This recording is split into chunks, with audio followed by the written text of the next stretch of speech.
Introduction. What is it like to be a top blogger? No matter what you end up doing, working online is a fantastic opportunity and a great way to enjoy more freedom and potentially higher earnings. If you work online, that means you can work from anywhere in the world, that you can set your own pace to work at, and that you can choose your own salary. But while working online is always great, there are a lot of different forms that this can take, and not all of them are made equal. In other words, some online businesses are more profitable and more enjoyable than others. And if you're working to provide a service such as web design, copywriting, or coding, then essentially you won't be doing anything all that different from working for an employer. Clients mean deadlines, and they're essentially very similar to bosses. And then there are those hustles that you can get into online. Things like selling ebooks or working as an affiliate to promote someone else's ebook. These are passive income models that will earn you cash while you sleep or while you travel the world. They're low input and high yield. In many ways, they represent the very best of both worlds, and they're an ideal choice for those looking to earn money quickly. But let's face it, these business models don't have all that much ambition attached. Selling an ebook is not exactly changing the world, especially if it's not even an ebook that you made yourself. What's more is that selling ebooks isn't going to get you all that rich. There's definitely a cutoff point at which these get-rich-quick schemes stop being profitable. There's a ceiling that limits how much you can earn, and it's also not particularly exciting or rewarding. To be honest, a lot of people who make money online using these sorts of methods aren't all that likely to actually believe in the products they sell. Essentially, this feels like scamming people in order to make money, which isn't a great feeling. This is why I firmly believe that becoming a top blogger is the best way to earn a lot of money online. In this post, I'll be looking at what that entails and how you can get there. But first, let's take a look at why blogging is the perfect way to make money online. The reality of blogging. Firstly, being a top blogger means generating a passive income. You'll have a website that will earn money for you, but you won't need to put in a lot of daily work in order for that to happen. This isn't like writing or web design where you are getting paid for the time you put in. Here, you have done your work up front, and thus you can kick back and relax when the money comes in from adverts, digital products, and sponsors. That's not to say that there's no ongoing work, mind you. You will still need to write the occasional blog post and do some promotion. It's just that it is up to you how and when you do this. And the best part is that this is a highly rewarding way to work and make money online. You'll find that you don't dread doing it because you'll be writing about a topic that you really enjoy, and you'll be doing things that you're really proud of. Imagine if your day's work involves stopping off at a coffee shop somewhere, getting yourself a nice hot drink, and then leaning back into your chair while you type up an article on a subject you find fascinating. Then there's the fans and the adulation. Being a top blogger is effectively like being a celebrity. People will read what you write and they'll leave comments and respond. It's an amazing feeling when you write a post that you're really proud of and that you poured your heart into, and then you get emails from people who read it and found it fascinating. It's an even better feeling when you stumble onto a forum where people are discussing your ideas or recommending your posts. You'll be an authority in the niche you love, and you'll get to spend all your time reading and writing about it. And the potential earnings for a top blogger are huge. Really, the only limit is your ambition. Take a look at someone like Pat Flynn, Tim Ferriss, or Mariel Popova, and you'll see that you can become really very wealthy from a big blog by selling products, by working with sponsors, or even just from Google AdSense. What's more is that a blog can serve as a platform to something else. This can be a tool that you use to become a published author, to get your own TV show, or to launch another business. That might sound unbelievable, but I'm absolutely serious. Just take a look at someone like Aaron Marino, Alpha M, who started out with a style blog and now runs his own line of men's grooming products. I can also attest to this myself. I have a fairly big blog, and thanks to that, I got contacted by a large YouTube channel and asked to make videos with them. I now get sent expensive electronic gadgets to review and get to keep them. Well, the videos I make for them got hundreds of thousands of views in the first day. I even got a book contract, and I'm currently on my way to becoming a published author. Being a big blogger is an entirely different thing from other forms of making money online. It's a chance to get rich, yes, but also to get famous for doing something you love, to make a big difference in a given community or niche, and generally to do something that actually matters. If you like the sounds of that and you think the blogging lifestyle is for you, then keep reading. This training is going to show you how to make it happen, and we're going to go to some completely different places than most other trainings on this subject. Strategy. Choosing a niche. I promised in the last video that we were going to go to some rather different places in this training. That's true, but before we get into the interesting stuff, I first want to cover something more basic: the process of choosing a niche and coming up with a brand. What you might not realize is that this is actually one of the most important aspects of being a successful blogger.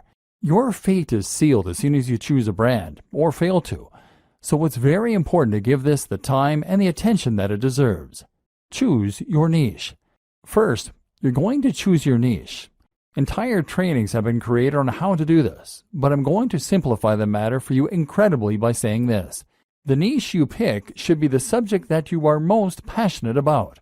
That is all there is to it. You might protest at this point and tell me that there's no money in knitting or Marvel Comics or Feng Shui.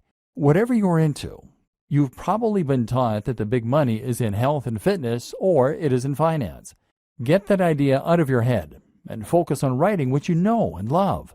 This is so important because this is something you are going to be spending hours on every single day of your life for years to come. If you want to become a top blogger, remember we're not talking small hustles here, then you need to put in the time and you need to know the subject matter like the back of your hand. You're going to have to write this content yourself too, which is just one more reason that it needs to be something that you understand and that you love. What a lot of people do is to pick a niche that they are only somewhat interested in that they think can make them money.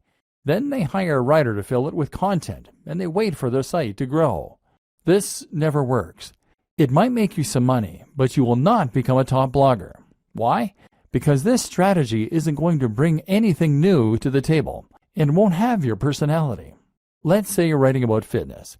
In order to be a top blog, you need to be contributing either the most comprehensive and accurate information out there so that you are a top resource, or you need to be contributing new ideas that no one else has come up with. You need to give your unique take on that matter and provide interesting insights and ways of looking at things that other people won't have considered. You need to do this in your own voice, in a way that lets people know what you're about, and that makes people want to keep on coming back to your site. If you hire a writer, then even the best writer in the world is going to give you content that is generic. They won't use their own personal voice because they're ghostwriting, and they won't contribute completely new information. That's because they're writers, not experts in that niche. And even if they were experts in that niche, they wouldn't want to give ideas that were too new, too controversial, or too unique, because they'll assume that you want to sound like you. In other words, they can't put words in your mouth. Only by writing it yourself can you bring something new to the table. And you can only do that if it's a topic you really know and understand. And this is before we mention the fact that you have to love the subject enough to spend all that time on it without getting tired of it and moving on. How to hone in on a smaller niche. But what do you do if the niche that you know is not one you can realistically succeed in? What if it is either too big or too small? A niche that is too big might be something like bodybuilding. This is a massive niche, and it's an industry that has huge amounts of cash poured into it all the time. If you want to create a blog on bodybuilding, then you're going to be going up against some huge established brands. These will include the likes of bodybuilding.com. So the question you now have to ask is whether you really think you can compete with a site like bodybuilding.com that is spending thousands, if not millions of dollars on advertising every single day, and they will already have a massive audience of regular readers. How can you stand out against that competition? One solution is to narrow in and make your niche a little more focused. What's a subsection of the bodybuilding niche that you can make your own? I've seen entire blogs on how to work your calves before, aimed at people who aren't happy with the size of their calves. If that's all you're focusing on and that's where you're putting all of your energy, then you can compete with bodybuilding.com in just that one capacity. But a better example might be to focus on a specific demographic. That can mean fitness for the overweight, for the elderly, for women, for students, for moms, or for entrepreneurs. One of my favorite examples of a successful blog is Nerd Fitness. Nerd Fitness is a blog about fitness that is aimed at nerds. This carves out its own very specific section of a larger niche and allows it to compete with much bigger names. You can also make a niche bigger by combining it with other topics and other ideas. Nerd Fitness does this in a way because the concept allows the blogger to write about other topics too, in particular nerd culture. Then there are examples like The Art of Manliness. This is a blog that covers everything that the author considers to be manly, from health and fitness, to style, to how to smoke a cigar. It's a very broad concept, but also one that is entirely unique in its own way. This is something you can do if your niche is too narrow. If the thing you really want to write about is Sonic the Hedgehog, then that probably is too narrow a niche to make money from on its own. So why not branch out a little bit by including other video games you like? Geekdom 101 is a YouTube personality who started out vlogging about Dragon Ball Z, but has expanded to include other films, TV, and games, and has that way built a far more monetizable brand. Likewise, if your passion is bonsai and you want to make that subject a little larger, then how about including some other things you're interested in that are related? Perhaps Japanese culture, horticulture, art, philosophy, painting. In this way, you are now starting to create a brand out of your niche, creating a very distinct topic and tone that helps you to carve out your own audience while writing about the things that really interest you. Route to market. The other thing you need to think about when you start coming up with the idea for your blog is your route to market. That means thinking about the ways in which you're going to market your blog. At first, your blog is not going to be highly monetized. You might be able to sell a product, but you'll need to build a big audience before you'll start shifting units. Likewise, AdSense and other display advertising won't earn you much at all until you start getting heavy traffic. So that means you really can't afford to pay for your advertising to begin with, and that in turn means you need to find ways to market yourself for free. A route to market is a direct channel you have to your target audience. Your target audience is your persona, the imaginary person for whom your site has been designed. You need to know what kind of person this person is and where they can be found. Then you need a way you can reach them for free. Creating your brand. Once you know your niche and your target audience, you should be starting to get a feel for what your blog is. This is what will now motivate your brand. A brand is not just a logo. Your logo is part of this, but what's more important is the mission statement behind that logo. In other words, you need to know what it is that your blog is doing for people, what kinds of people will read your content, and how you plan to bring value to the world. I highly recommend you to check out Simon Sinek's excellent TED Talk on the Golden Circle. Here, he explains that what makes a successful brand is not what it does or how it does it, but why it does it. What is the philosophy behind your blog? And more specifically, what kind of lifestyle are you trying to promote? In the case of your bonsai blog, you might be promoting art, peace, and culture. If you have a blog about fitness, then your mission statement might be helping people to lead a happier and healthier life, filled with new experiences and positive energy. Or it might be a place for iron warriors to toughen up and talk about weight training. These are two blogs in essentially similar niches, but they have very different tones and very different mission statements, which will define the kind of person that reads them and the way that the brand looks. Knowing your mission and making sure that this is present in everything you do is crucial for having a successful blog. Why? Because A, it will tell people instantly whether your blog is for them, and B, it will turn your blog into more than the sum of its parts. It will turn your blog into a movement and something that people can get passionate about and that they can really follow.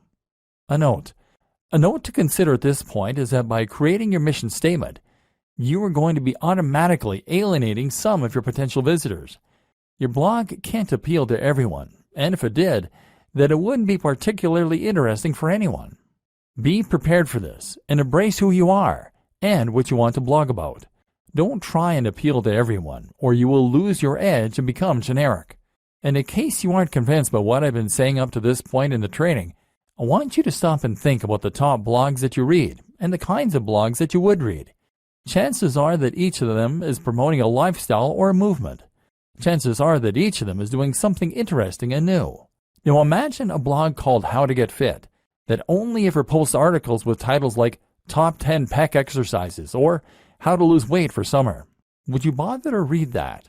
No, because it's derivative. You've read this stuff 1,000 times before, and you don't stand to learn anything new or interesting from it. So you won't read it. Generic blogs don't become top blogs. To succeed, you need to have real passion for what you're doing, and you need to be yourself. It may sound a little cheesy, but it really is true. Creating your logo. Okay, So now you've done all that strategizing, you're finally ready to start creating your logo. Your logo needs to be something that evokes the philosophy and the mission that you settled on. You need this to be something that people can look at and instantly know what your blog is all about. Of course, the name you choose for your blog is also going to play into this to a large extent. If you're having difficulty coming up with names and logos, then try writing down lots of words that relate to your niche and drawing lots of items relating to your niche. Take a look at all of them and see how you can combine them to create something interesting and unique to you. Likewise, consider some best practices for logo design. Firstly, your logo needs to be a vector file. That means it will be made in a tool like Illustrator, not Paint. This will mean that your logo can be changed to any size without losing any definition, and it means you'll be able to easily make edits without having to rub anything out. This is ideal if you want to create a black and white version of your logo in future to go on a product, or if you want to make a banner for some future advertising, for example. Other considerations include making sure that your logo is relatively simple, which again makes it easier for you to create various iterations, making sure your logo doesn't include any cliched elements, ticks, globes, or light bulbs, and choosing colors that will work with your site design and future design activities. If you aren't confident in how to go about this, then outsource this process. Come up with some ideas yourself, and then find a freelancer on freelancer.com, upwork.com, or 99designs.com. This way, you will get a much more professional-looking final product, and that's something that your customers and your visitors will be able to tell. Trust me, don't cobble something together that looks anything less than 100% professional. If there are any imperfections, don't accept it as complete. In fact, now is a good time to set out onto the web and to try and find yourself some inspiration and some competition. Find blogs that are similar to what you want to build and make a note of them. From now on, these top blogs are your competition, and they are the gold standard you are going to try and reach. Pay close attention to what they're doing and what you can emulate, and if there's anything that you feel they're doing better, work to get there. This sounds simple, but it's something a surprising number of bloggers just don't do. If you want to be a top blogger, then your website needs to be as good as that of any other top blogger. Subtle differences in quality make a big difference that your readers will feel.